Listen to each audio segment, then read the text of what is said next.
pistonner le premier parti de France quand il s'agit de parler Formule 1. Et c'est ce que nous allons faire dans le débrief de ce Grand Prix d'Australie. Vous connaissez les rendez-vous et ce premier rendez-vous de la semaine. On se retrouve après chaque week-end de Grand Prix. Le samedi, ça se passe sur Winamax. Le lundi, le débrief de la course. Et puis on se retrouve le mercredi pour prendre un petit peu de recul et ouvrir bien sûr le mag. Hier, c'était les élections.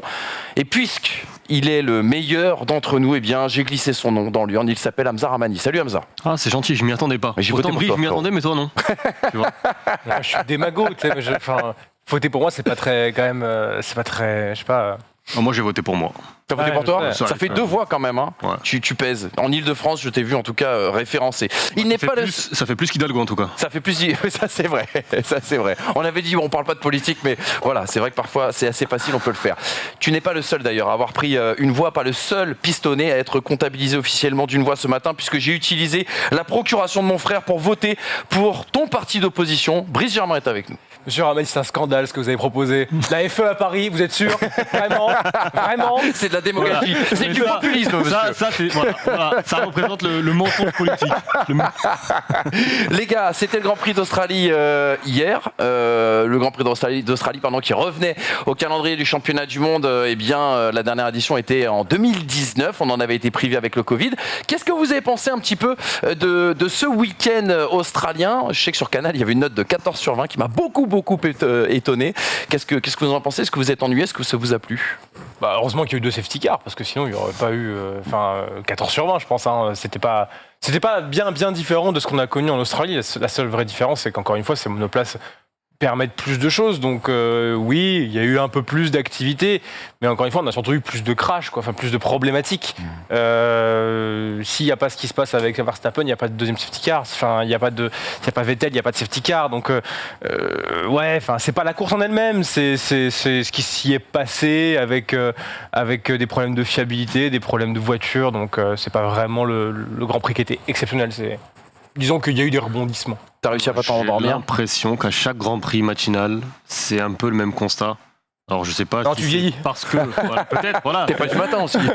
Aussi certainement.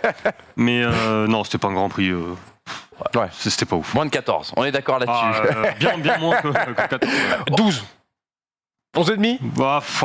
Franchement, je sais même pas si ça donne la moyenne. Hein. Ouais, c'est ça, et c'est parti pour le marché aux puces, en tout cas, pour noter ce Grand Prix d'Australie. On regarde le classement, justement, à l'arrivée de cette 3e manche. Mais toujours plus qu'Hidalgo.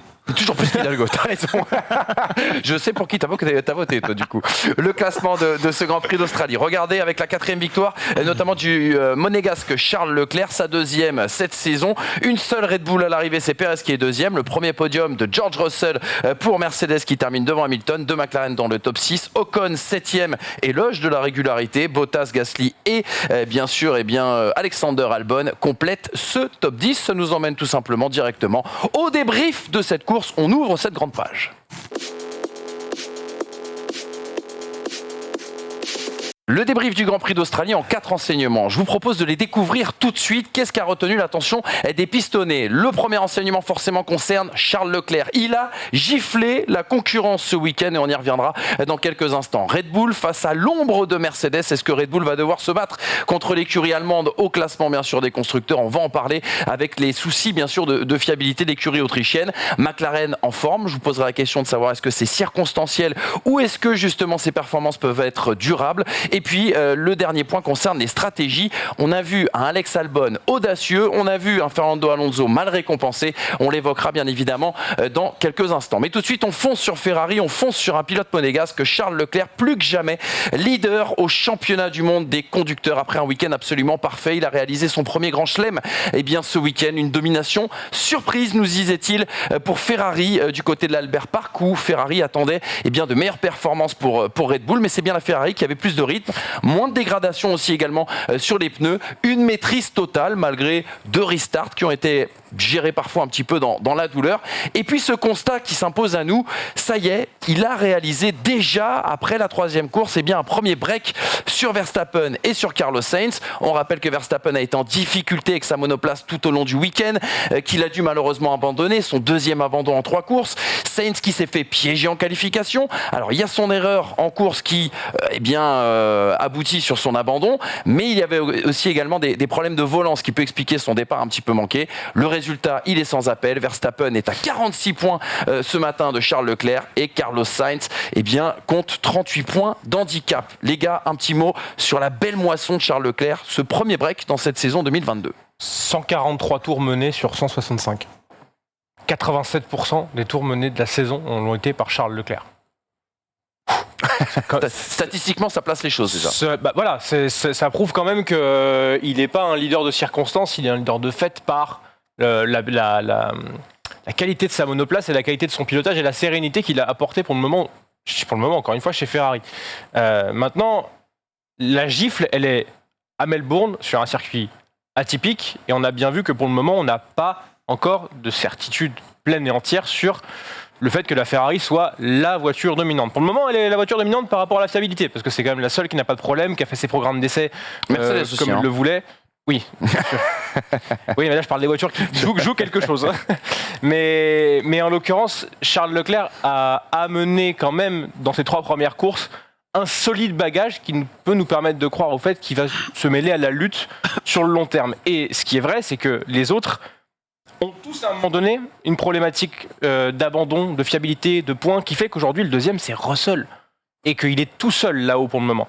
Et quand on se disait l'année dernière que 34 points entre Verstappen et Hamilton c'était énorme, un gouffre vis-à-vis de la lutte pour le titre, on a déjà cet écart-là au bout de 3 courses. Et ce qui est intéressant, c'est que 34 points, c'est sur George Russell, qui n'est pas forcément un prétendant, en tout cas je pense aujourd'hui, au titre de champion du monde.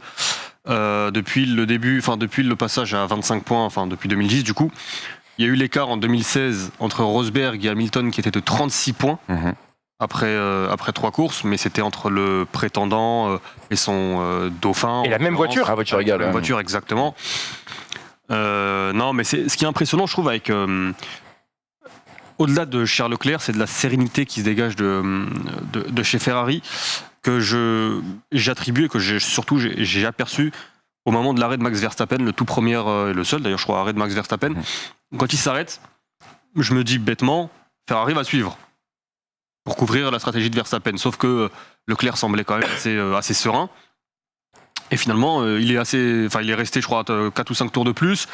Pérez est entré, alors que la stratégie habituelle quand tu es en 2 contre 1, c'est tu fais entrer Verstappen, tu as Leclerc qui suit, tu as Pérez qui prolonge son relais. Ils sont pas préoccupés de Max Verstappen, ils avaient une avance suffisamment confortable sur Verstappen.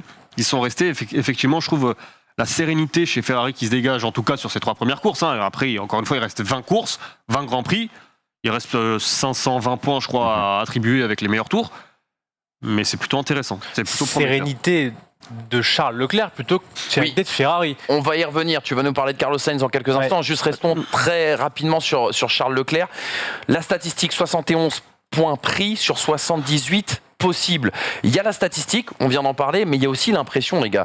Et ce qu'on a vu pour la première fois cette saison du côté de l'Australie, c'est une domination sans partage de Charles Leclerc. C'est ça, quelque part, le principal enseignement qu'on peut tirer aussi également pour le Monégasque. C'est la première fois qu'on a vu Charles Leclerc à aucun moment en danger, en fait.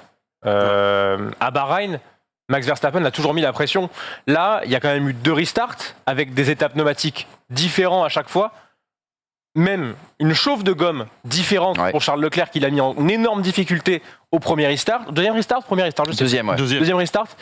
Et pour autant, à aucun moment, ces petites erreurs-là n'auraient pu changer la donne parce que le rythme était tout simplement phénoménal du côté de Ferrari. Donc il y avait presque rien à craindre. Oui, mais s'il se retrouve, parce que le restart est manqué, s'il se retrouve derrière Verstappen, comment est-ce qu'il aurait géré la situation avec une voiture certes plus rapide, mais j'aurais quand même aimé voir ce qu'il aurait pu doubler. Mais au vu quand même de l'écart qu'il a pu mettre sur les dizaines de tours que chaque relais qu'il a pu y avoir avec Verstappen a pu constituer, il était vraisemblablement quand même beaucoup plus rapide. Il n'y avait pas l'écart de Jeddah ou l'écart de Bahreïn. Là.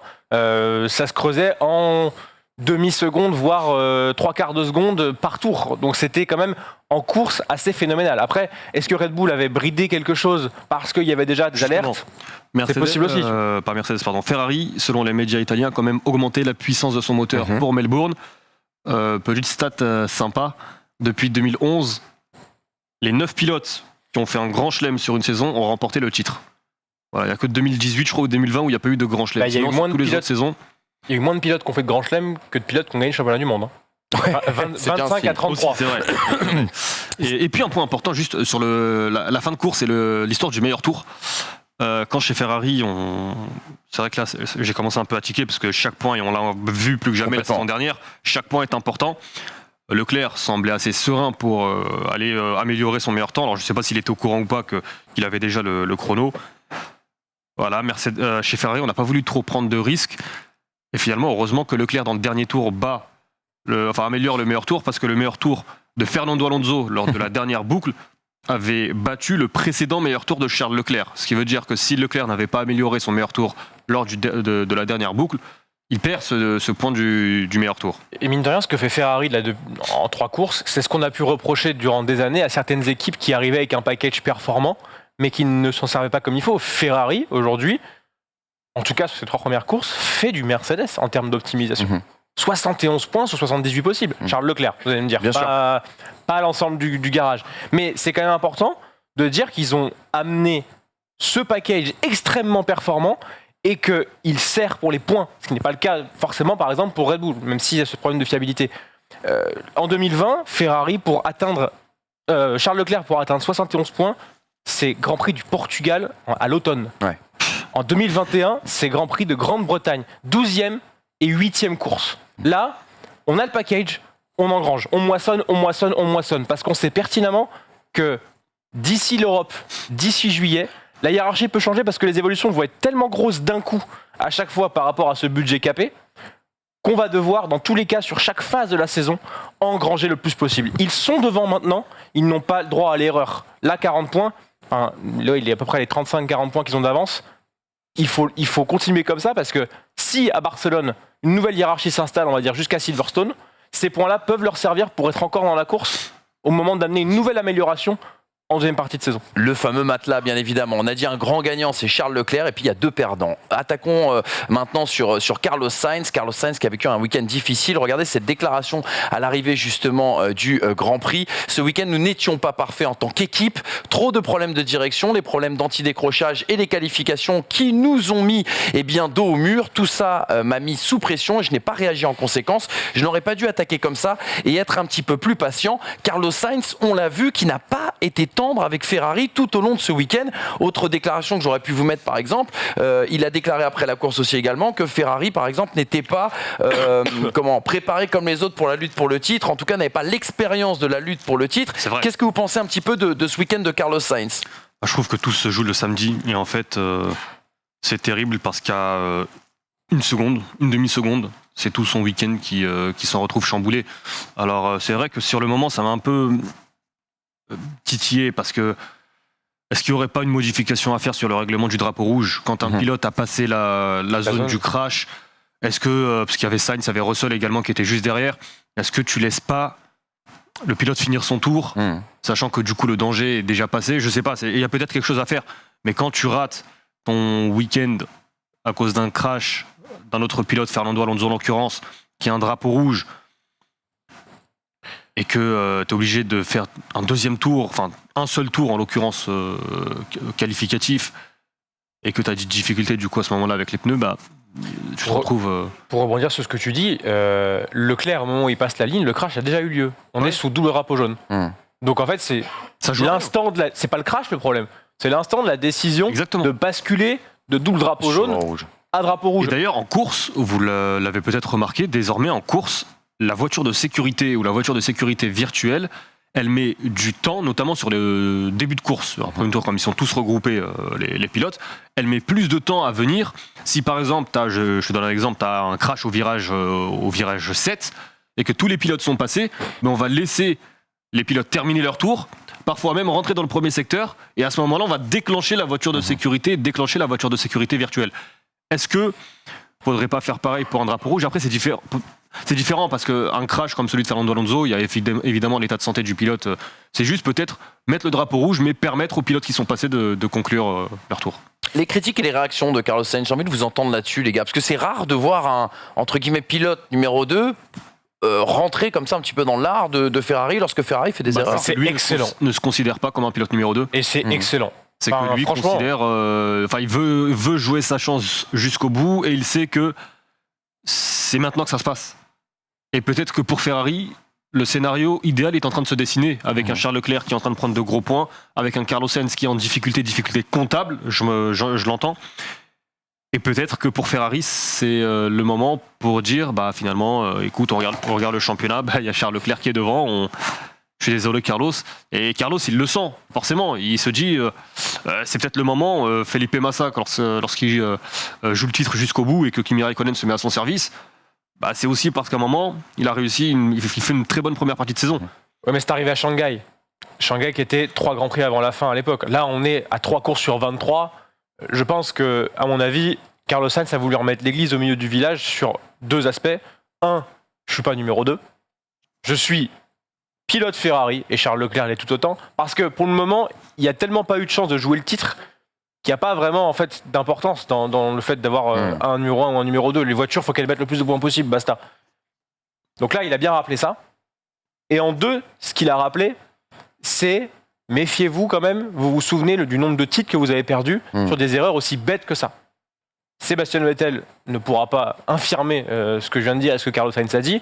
Sainz est parfaitement conscient qu'avec la voiture qu'il a, avoir des problèmes de démarreur qui sont parfaitement réglables avant, puisque c'est un élément externe à la voiture, c'est le petit bâton que tu vas aller mettre sous le fond plat, c'est pas normal en fait. Qu'il n'ait pas le temps de chauffer ses gommes, ce n'est pas normal. Et il le sait très bien. Donc, il rappelle à Ferrari que si elle veut redevenir l'écurie qu'elle était, elle ne peut pas se comporter comme l'écurie qu'elle est depuis 10 ans. Il faut qu'elle se comporte comme l'écurie du Jean Todt, du Michael Schumacher, l'écurie qui avait peur de son grand patron Enzo Ferrari à l'époque. Il faut qu'elle retrouve sa superbe également dans la rigueur des actes. C'est sûr que ça change d'avoir Carlos Sainz par rapport aux années Kimi Raikkonen. C'est clair que lui s'en foutait, effectivement. Provocation inutile, monsieur Ramani. Dernier avertissement verbal cette fois-ci. Parlons de Max Verstappen, les gars.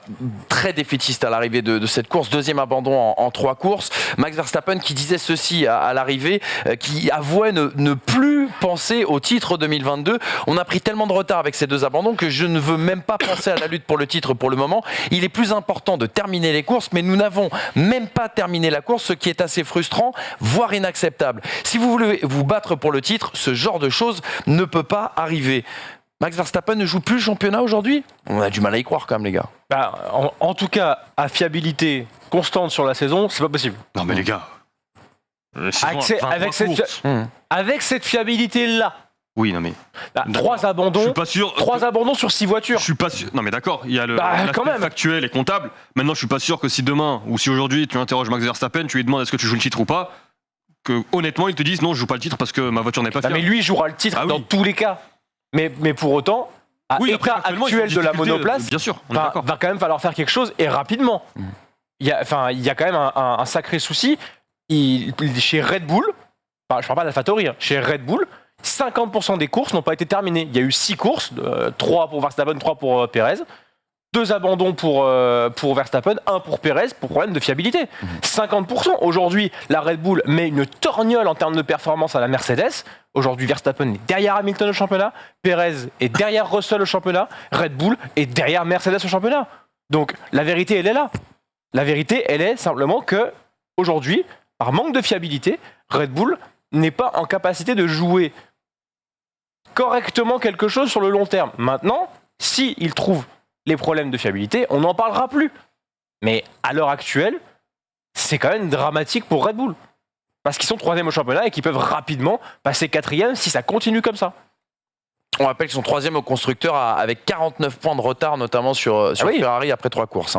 Et que le problème aussi, les gars, puisqu'on a basculé du coup directement sur ce 2e enseignement, le problème, les gars, c'est que les budgets sont capés. C'est-à-dire que, est-ce que Red Bull va devoir faire un choix s'il y a véritablement un problème de fiabilité, notamment au niveau de ce moteur? Est-ce que Red Bull va devoir faire un choix avec les budgets capés entre performance, donc c'est-à-dire réduire le gap avec Ferrari, et justement développer la fiabilité? Ça va être un enjeu et une équation assez compliquée là pour les.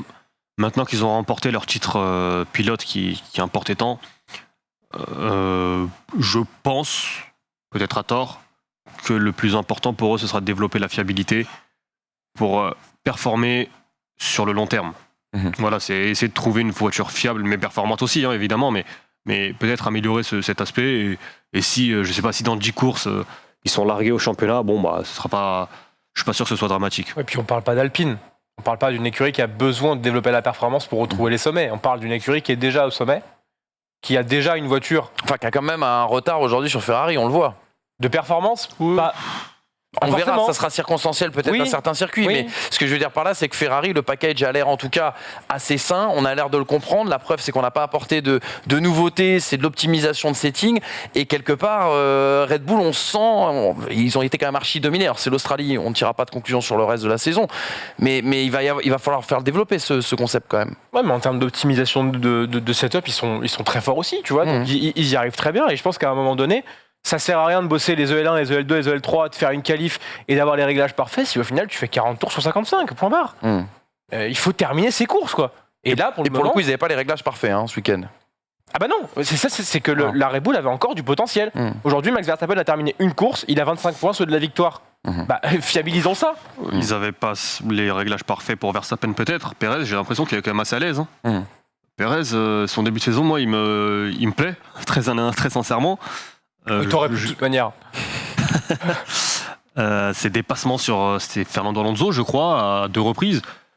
Ce qui est assez paradoxal aujourd'hui, c'est qu'effectivement, le pilote principal, c'est celui qui est peut-être le plus en difficulté avec la compréhension de sa voiture. Mais je suis pas inquiet pour Red Bull, je suis pas inquiet pour Verstappen, ils vont revenir tranquillement dans la course au titre. Je suis pas sûr que Ferrari ait 23 courses où ils seront à la fois fiables et performants et il y aura pas de pépins.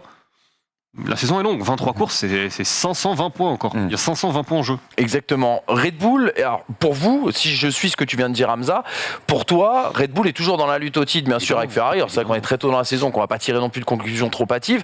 Malgré tout, on regarde que comptablement, eh bien, Mercedes, c'est l'ombre de Mercedes d'ailleurs, à laquelle on assiste depuis le début de cette saison, eh bien, reste devant Red Bull. Regardez plutôt avec ce tableau, est-ce que Red Bull va devoir se méfier justement de Mercedes? Mercedes qui est dans le dur, mais Mercedes qui continue de scorer.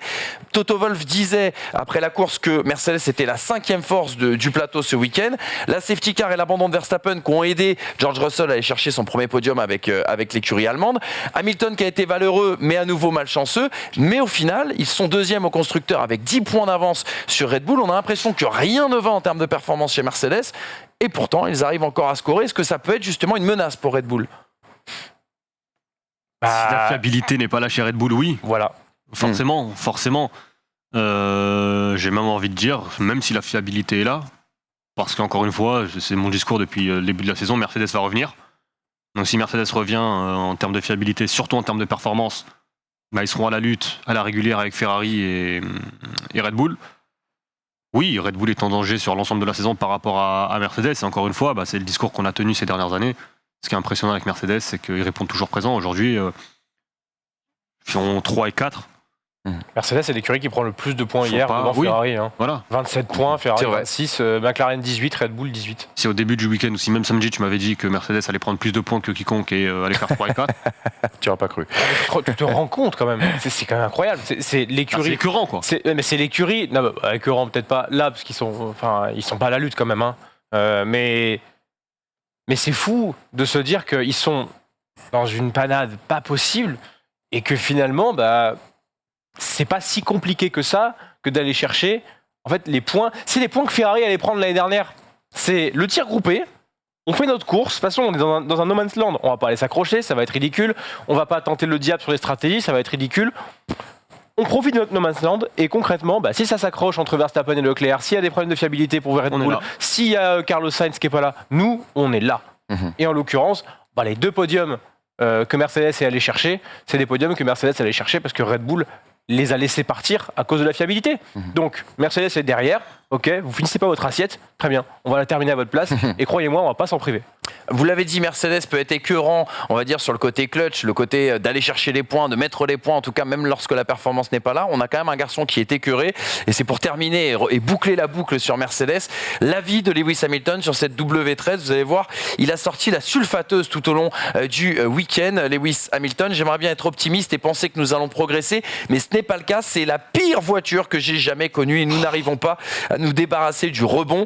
Ce n'est franchement pas amusant pour moi de piloter cette vipère. Leclerc. Si ça reste comme ça va être long, très très long. Nous sommes à 1 seconde des meilleurs, c'est un écart très important. C'est une montagne à gravir. Voilà, le ressenti, c'était important de vous le partager. Pour toi, c'est du bluff, Hamza.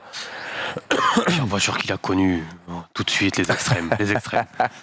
Arsène Wenger disait, quand on est habitué au caviar, il est difficile de retourner aux saucisses. Ouais, C'est vrai. Ça, Mercedes 2013. Alors, je sais pas s'il parle même de l'ensemble de sa carrière, mais alors là, voilà, c'est de la communication. Et, je sais pas. Il y a pire comme caisse, hein. Ouais. Et il y a pire comme carrière en termes de caisse de Demande nez. à Sébastien Vettel s'il aimerait pas avoir cette pire voiture de sa carrière. Je crois qu'on en parlera dans le débat d'ailleurs. C'était un très bon teasing, merci Hamza Rahmani. Le troisième enseignement, on fonce sur McLaren, les gars.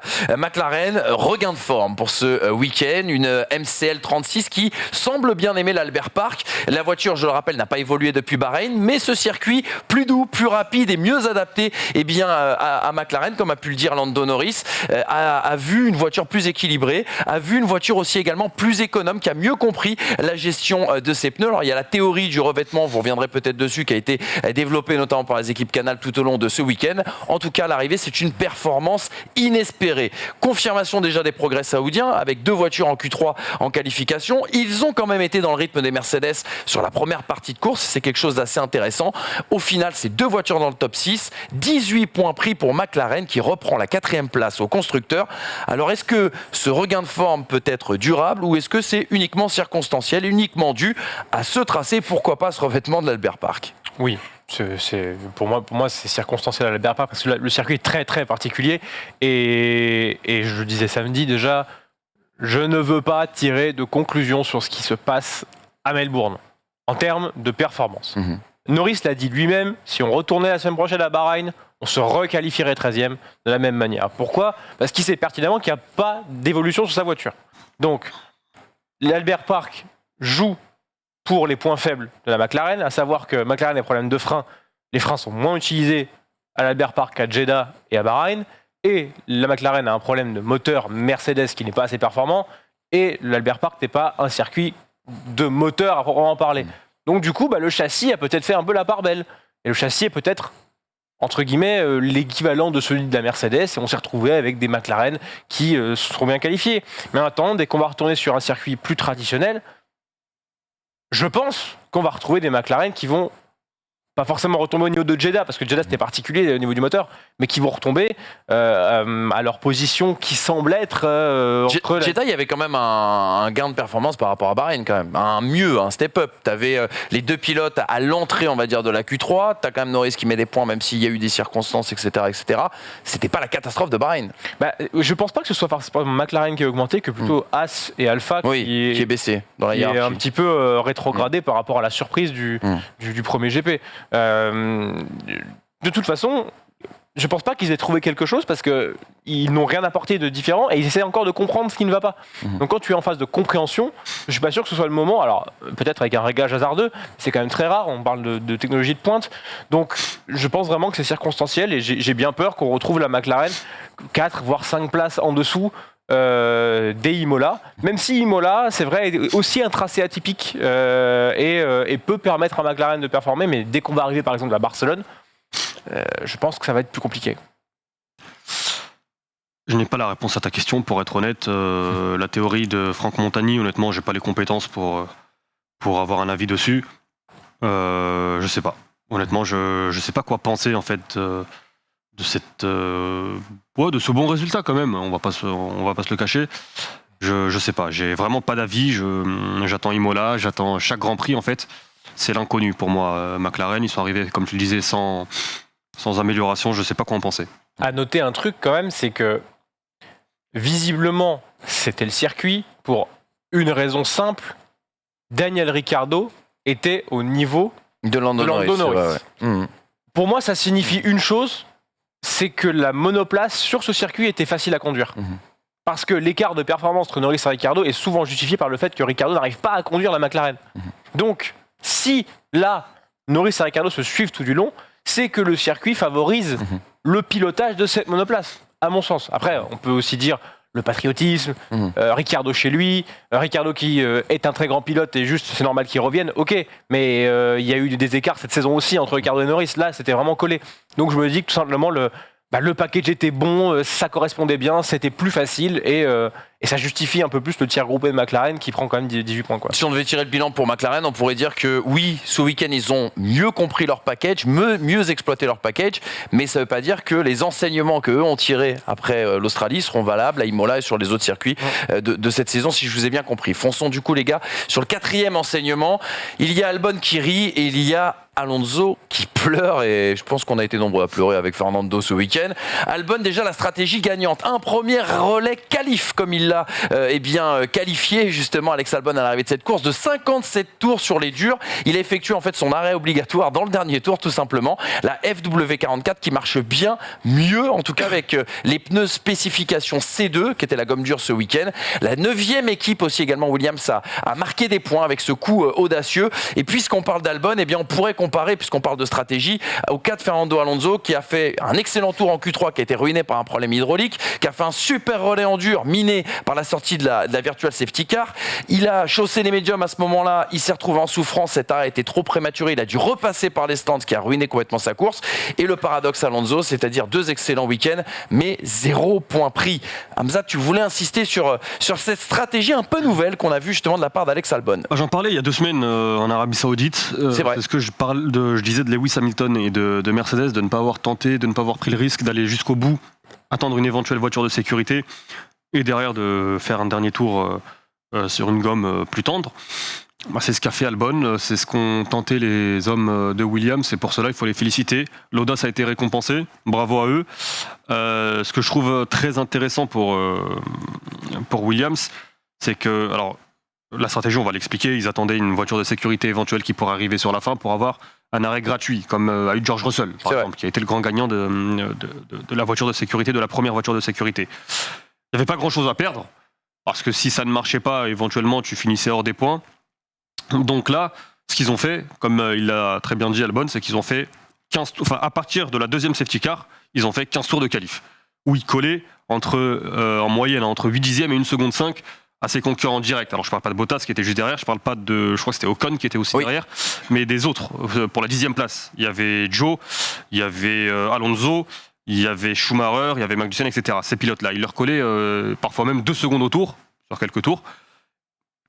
Et ce qui est intéressant, c'est que ce que j'aime bien en fait avec cet arrêt au dernier tour, c'est que ça empêche aussi les pilotes retardataires de te passer, puisque Albon était dans le même tour que Charles Leclerc, le leader.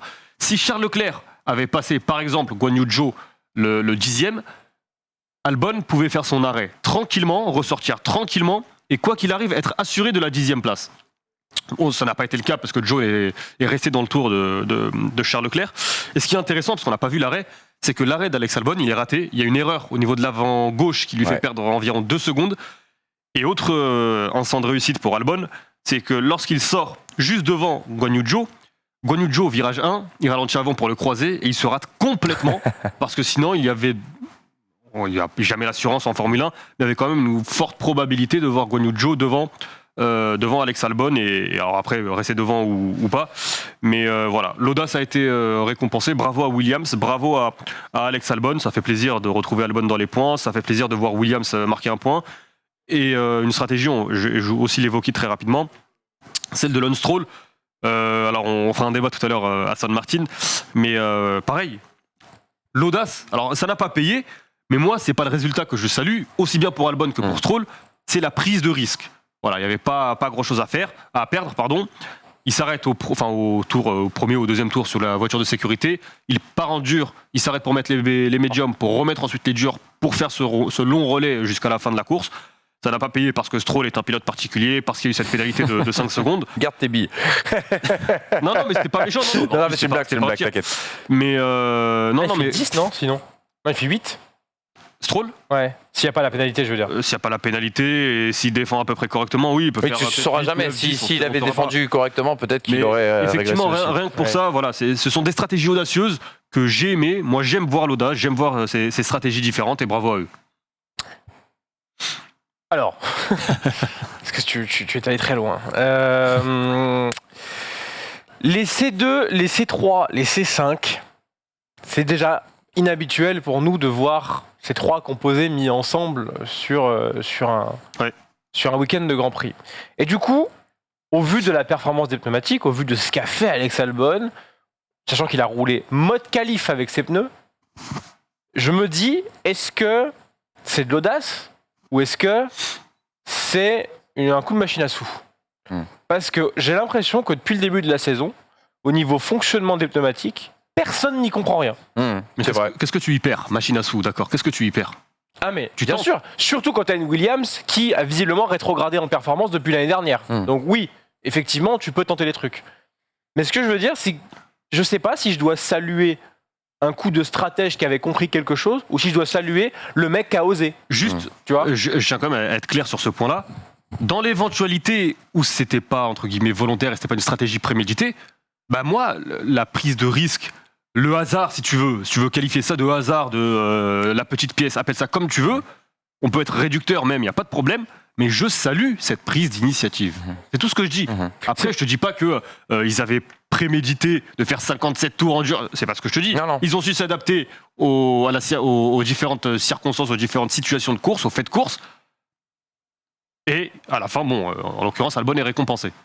Et l'audace reste aussi également le maître mot un petit peu de cette nouvelle écurie Williams sous capitaux. On Mais rappelle encore une ce fois, qu'on c'est pas avait le dit l'année dernière. Hein. C'est pas le résultat qui est à mettre en avant, c'est la prise d'initiative et le cheminement intellectuel qui te fait penser que ça peut éventuellement marcher. Parce que s'il termine 11e juste derrière Joe, pour moi en tout cas ça n'aurait rien changé.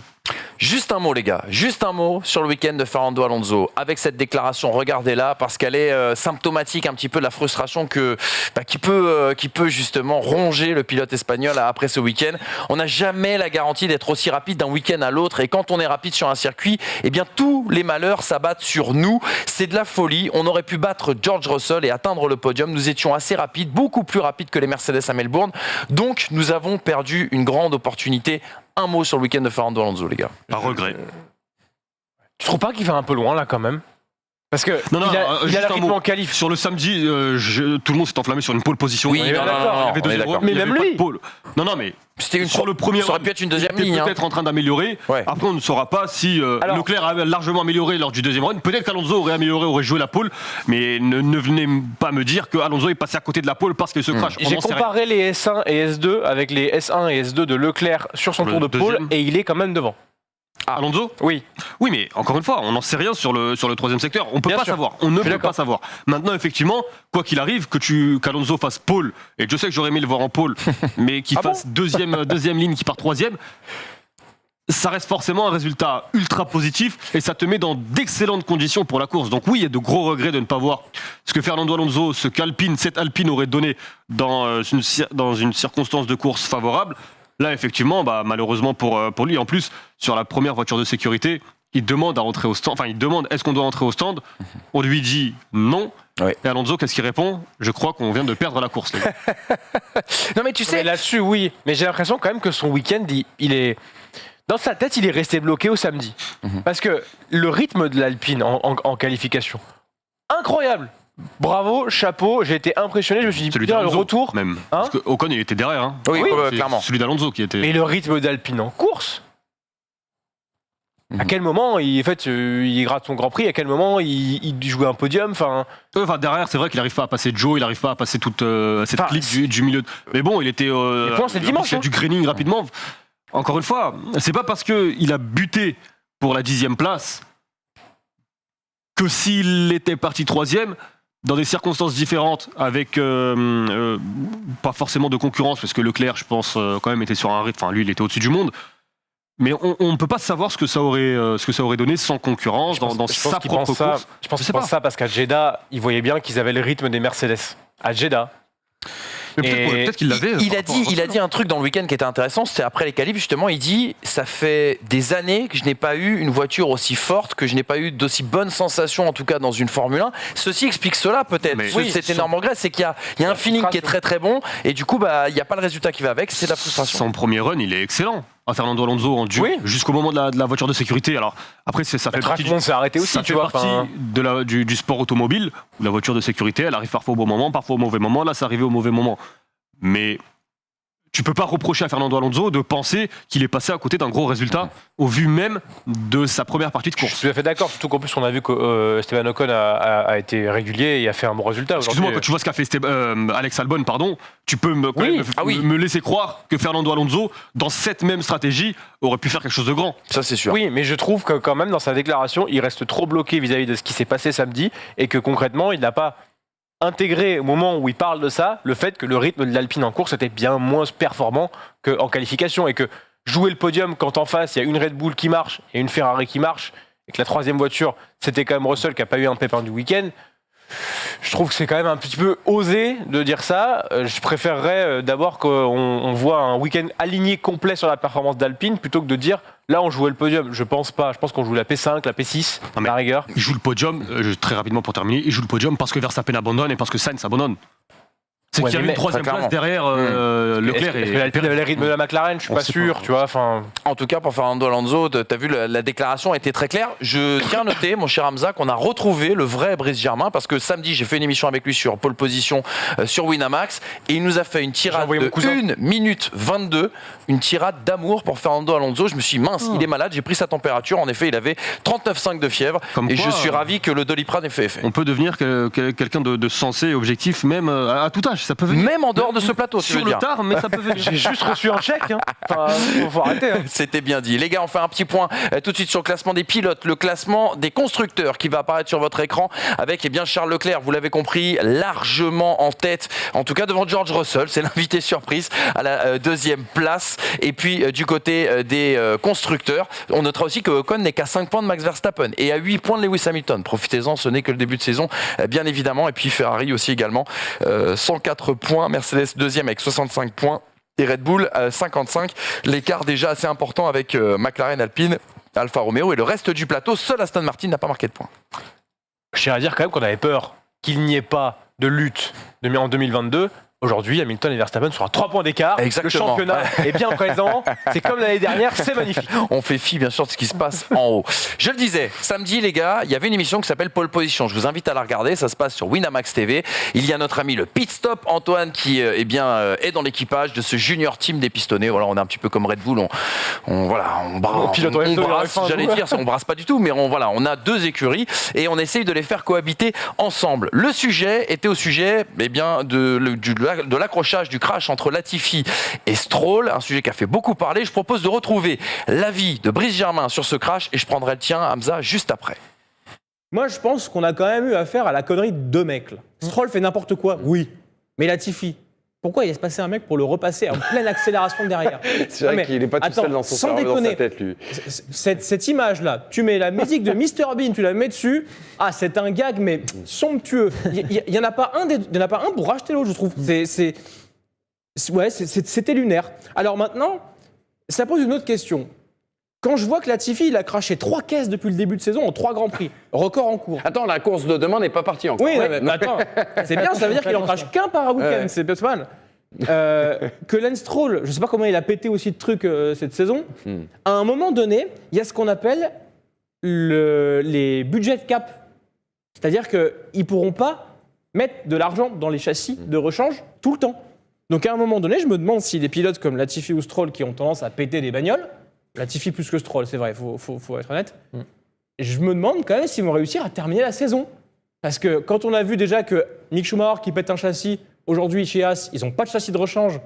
Aston, c'est juste la 7e bagnole qu'ils mettent au tas depuis 2 mois. Que Hülkenberg, il le tape en une séance d'essai libre. Que Vettel, il le retape en une séance d'essai libre. Je me dis que peut-être cette question de budget capé, ça va peut-être remettre en cause le bien fondé d'avoir des mecs qui amènent de l'argent, mais qui au final le dépensent tout autant et en pétant des voitures. Et ne ramènent pas les résultats, qui ramènent eux-mêmes de l'argent. Voilà, donc peut-être qu'au final, ce budget cap nous amènera peut-être à la fin d'une ère, la fin des mecs qui en dernière place font n'importe quoi, la fin des pilotes payants. Hamza, je me retourne tout de suite vers toi. Le budget cap peut-il être l'ennemi des pilotes casseurs ? Est-ce que tu es d'accord avec Oui, forcément. Ça peut handicaper des pilotes, ça peut handicaper une écurie. Maintenant, j'aimerais juste prendre un point. Je crois que c'était Franck Montagny qui disait ça sur Canal, après le crash de Latifi et Stroll. Je pense qu'on sait tous ici ce que je pense de Latifi et Stroll et de leur présence en Formule 1, mais c'est pas le débat. le fait qu'ils soient en Formule 1, grâce à de l'argent extérieur, ou en tout cas de l'argent familial ou qu'importe, ça permet de sauver des écuries. Ça, faut quand même en avoir conscience. Oui, Latifi, pas l'oublier.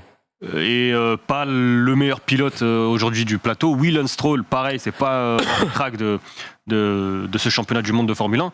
Mais s'ils sont pas là et qu'il n'y a pas l'argent derrière, aujourd'hui, on aurait probablement pas Aston Martin et probablement pas Williams. Faut juste pas oublier et pas se tromper de combat. Après, effectivement, je rejoins totalement Brice sur le fait que avoir un Stroll qui fracasse sa voiture à chaque 3 virages et pareil pour Latifi, ça peut devenir problématique pour le développement. Encore plus chez Aston Martin, qui, on en parlera lors du débat, à la rue, quoi. Exactement. Je vous rappelle que si vous n'avez pas vu cette émission Pole Position qui a été diffusée donc samedi, elle est en replay sur la chaîne YouTube avec cette magnifique vignette. Regardez, on dirait vraiment des acteurs. C'est l'acteur studio, c'est Hollywood, Bollywood même, on pourrait dire, dans ce très joli plateau. T'as honte de travailler pour Winamax ? Non, c'est cette tête-là. J'aime bien te mettre dans la sauce comme ça, très facilement. Allez les amis, c'est la fin de ce débrief. Regardez ce qui vous attend mercredi pour le MAG. Un super programme et 2 énormes questions. La première question, elle concerne bien sûr Aston Martin. Aston Martin, c'est quoi le projet ? C'est la question qu'on a décidé bien sûr de vous poser, de se poser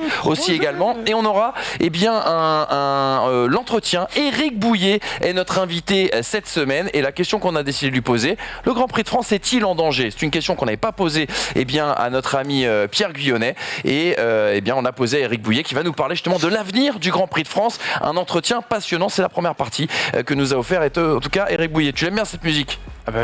C'est passéiste, ça. Ouais, vous l'aimez chez vous, c'est un petit plaisir du passé, un peu de nostalgie, passer une agréable journée et semaine et n'oubliez pas, les pistonnés reviennent mercredi, merci les gars.